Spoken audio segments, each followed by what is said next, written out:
Hello everyone, welcome back to my YouTube channel. তো তোমরা তো দেখতেই পেলে যে আমরা কোথায় আছি। তো আমরা এখন আছি মতিঝিলে, মানে এটা আমাদের দ্বিতীয় দিন। সারাদিন মানে সকাল থেকে দুপুর 12টা-1টা অবধি প্রচণ্ড পরিমাণে বৃষ্টি হচ্ছিল। তো সে কারণে তাড়াতাড়ি বেরোতে পারিনি। তারপর খাওয়া দাওয়া করে 2টোর দিকে আমরা এখানে আসলাম, আর এখানে আসতে প্রায় আধ ঘন্টা সময় লেগে গেল। তো যাই হোক, আমরা প্রবেশ করলাম, আর এখানে কিন্তু প্রবেশ মূল্য হচ্ছে 30 টাকা।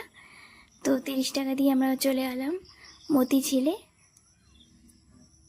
আর চারিদিকটা কিন্তু বেশ ভালো লেগেছে আমার।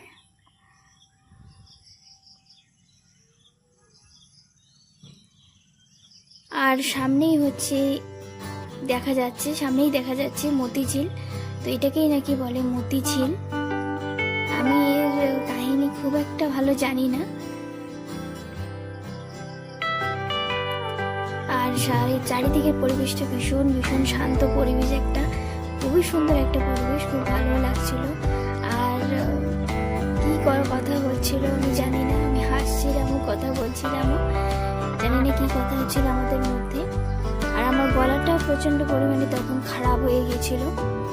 তো যাই হোক, খুব সুন্দরভাবে ঘুরেছি, বৃষ্টিও পড়ছিল হালকা হালকা, কিন্তু পরিবেশটা অসাধারণ ছিল। চারিদিকে ফলের গাছও ছিল প্রচুর, আম জাম সব গাছই ছিল প্রায়।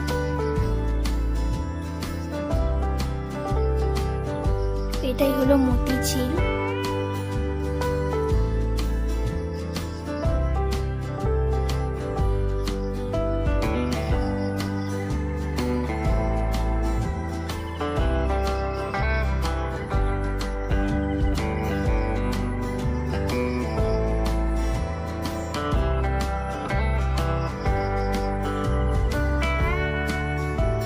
আর দেখো এখানে পদ্ম ফুলগুলো কত সুন্দরভাবে ফুটে আছে। পদ্ম ফুলগুলো এত ভালো লাগছে দেখি, পরিবেশটা এত শান্ত, মানে শহরের যত যানজট থেকে এটা অনেকটা দূরে। তো সত্যি খুবই সুন্দর, খুবই ভালো লেগেছে। আর এখানে ষড়যন্ত্র করা আছে নবাবকে ক্ষমতাচ্যুত করার জন্য।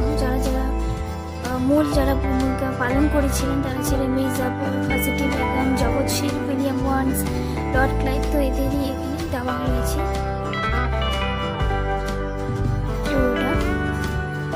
এখানে সেটারই বর্ণনা করা হয়েছে।